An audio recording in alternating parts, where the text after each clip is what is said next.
Okay, so I am a faculty in the Department of Chemical Engineering. I am here from last 7 years now. Before that, I was a senior scientist at CSIR NCL Pune.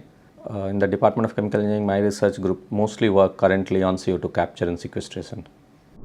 Okay, so I joined IITM on, if I remember very well, December 12th, 2016 as an associate professor. I don't know whether you recall, but this was the same day when Varda cyclone came. So when I landed and I saw all these cyclone activities, so it's kind of a new start for me the next day, like any other flora and fauna in IITM, whoever survived the nature's fury. So it's been like 7 years now in IITM. I have been fortunate to teach multiple courses to undergraduate students and postgraduate students. And I think the most important part is about teaching to all these young minds and trying to basically explain them what research is about. So that's basically pretty much what I would say is what I remember mostly from IITM. So this highly cited researcher, this recognition I got in 2018. Now what basically this highly cited researcher recognition mean is that in 2018 you had roughly 10 such publications in peer reviewed journal which were at the top of the journal, 0.1%, top 0.1% publications in that journal. If your paper is one among them, and if there are 10 such papers which you have published in all the journals, and in each of the journals if you have 10 such papers, not in each of these journals, basically collectively if you have 10 such papers in last 10 years, then you could be given a recognition of highly cited researcher. Now this recognition typically is little difficult to get. So you may not be aware, but in IIT Madras there is no other highly cited researchers in last 70 years. So this is a little difficult recognition, but you do get it if you are trying to work on research areas which are very futuristic. You have a research area which people believe in, that this could be one of the most important solution people would work on and they may be able to achieve. So that is one of the reasons why you would basically get this highly cited researcher. When it comes to number of publications, I don't really believe that matters. As I was telling you, for highly cited researcher, if 10 of your publications in last 10 years are in top 0.1% of that journal, you will become highly cited researcher. But as I was telling you, it's not as easy to get. So yeah, numbers of publications, you will increase number of citations, but not necessarily you become highly cited researcher. That's first thing which I wanted to tell you.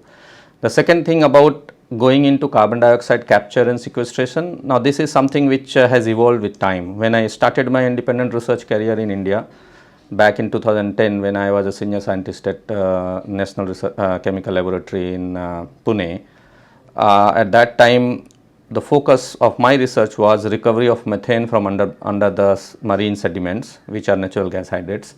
Most of my funding came from an industry which believed that this is something which would be important for India. Even today I work with that particular industry. So, but then it was on methane recovery. We have delivered a lot of such solutions to them.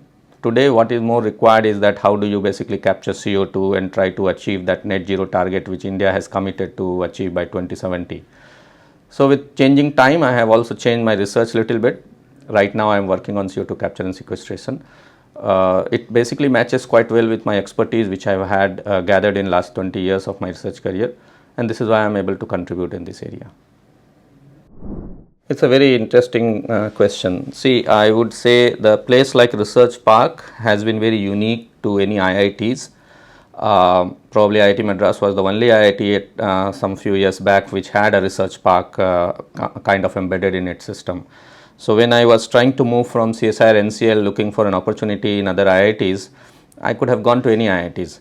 But one of the reasons why I came to IIT Madras was because of the research park. The kind of translational research which is possible in IIT Madras due to the presence of research park and all the ecosystem and the infrastructure which has been put together to deliver this kind of project, it basically allowed me to explore more industry oriented research.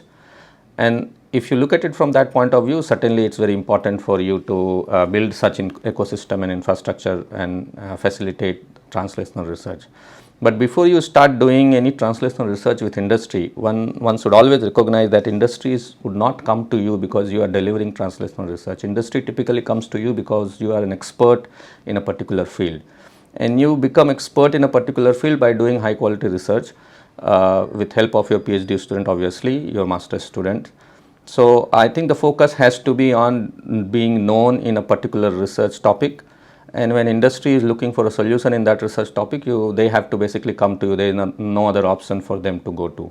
So in that sense, fundamental research, which is a strong point of IIT Madras ecosystem, and translational research, which is a strong point of IIT Madras Research Park ecosystem, both has to come together to ultimately deliver solutions which will be relevant for industry.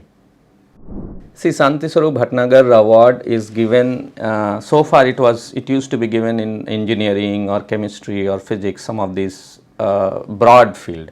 It was not given for a specific contribution which you have made in a particular topic.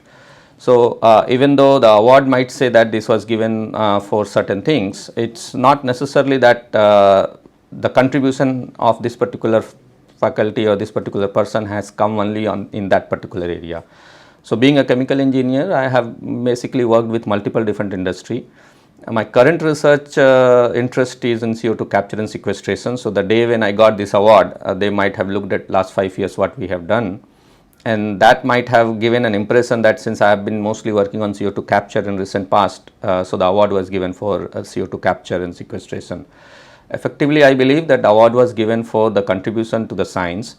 When 2010 I came back to India from abroad, there was not a single research group in India which was basically working on gas hydrate research.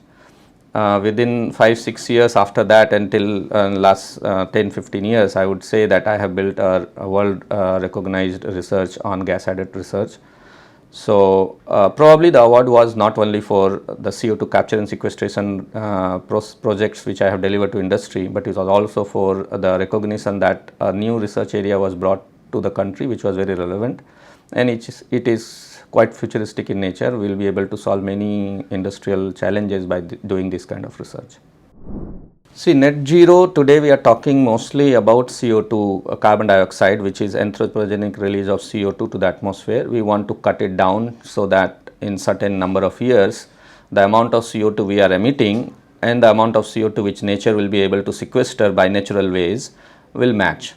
And if that happens, the additional amount of CO2 which currently we are emitting to the atmosphere will not be there. So the CO2 concentration in the atmosphere will not keep increasing. That's the idea. But before we try to understand net zero from other perspective, for example, net zero of CO2 is been talked about in last 10-15 years. Before that, people were not really bothered about it. But net zero in terms of pollution, net zero in terms of water consumption and all is being talked about from last 50 years. Before I answer you this, I'll ask you a question on this. Have you believed that the pollution problems in India has been solved? The water scarcity in India has been solved? It has not been solved. It has not been solved because these are some of the challenges which does not require you to always rely on a technological solution. It's also about behavioral changes. It's also about what we are about to lose if we go in this particular path. Are we ready to sacrifice certain things if we have to achieve this? So the question of net zero cannot be answered just by technological solutions. It has to be also answered from the point of view of, are we ready to sacrifice certain things? And if we are not ready to sacrifice, then I don't think it will really change a lot. Like the water problem is still exists even after 30-40 years of discussing about it. The energy problem is still there. So I'll give you a small data. 1985, the total amount of renewable energy in India was roughly 20%. Today in 2022 it's 20%. So the point is that we have been talking about renewable energy from last 30-40 years and we have not been able to achieve it. Hopefully we will be able to achieve better now, but the point I am trying to make is that we will have to understand that the challenge is not only technological, it's also about other aspect. What could be our GDP, how we are going to basically increase our GDP without bothering about the pollution or containing the pollution. So all these questions are there. It's going to be quite challenging for you to become net zero, but we'll have to start discussing this more often, and it's happening.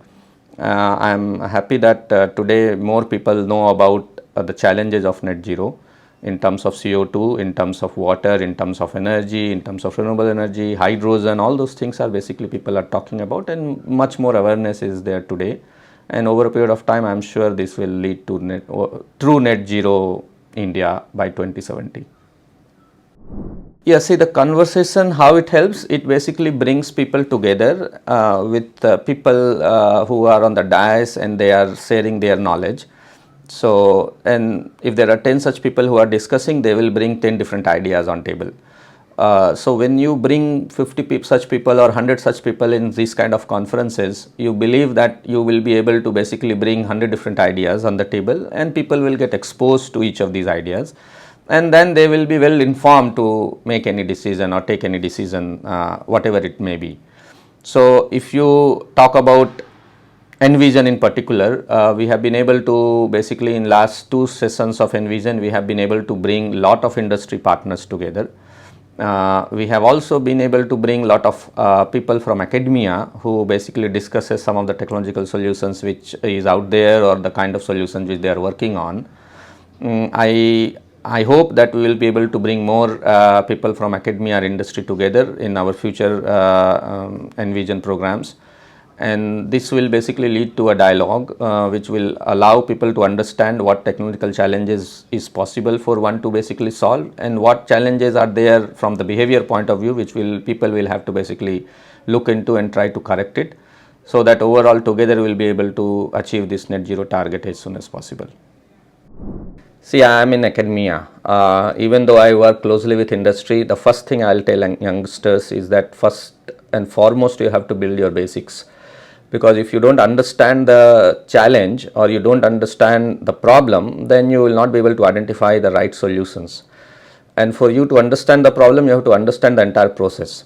And if you have not understood the problem, the entire process of manufacturing of a particular material, then you might not be able to solve the problem of CO2 emission from that particular process, because you may not understand the entire process. So you will identify a problem which may not be the real problem, and since you have identified a wrong problem, you are working for a solution to a wrong problem. So even the solution which you get might at the end of the day might give you solution which will be temporary. In long run you might create some other problem. Now, if we have to talk about sustainability or if you have to talk about net zero CO2, the optimization has to happen for the net CO2 emission for that same product.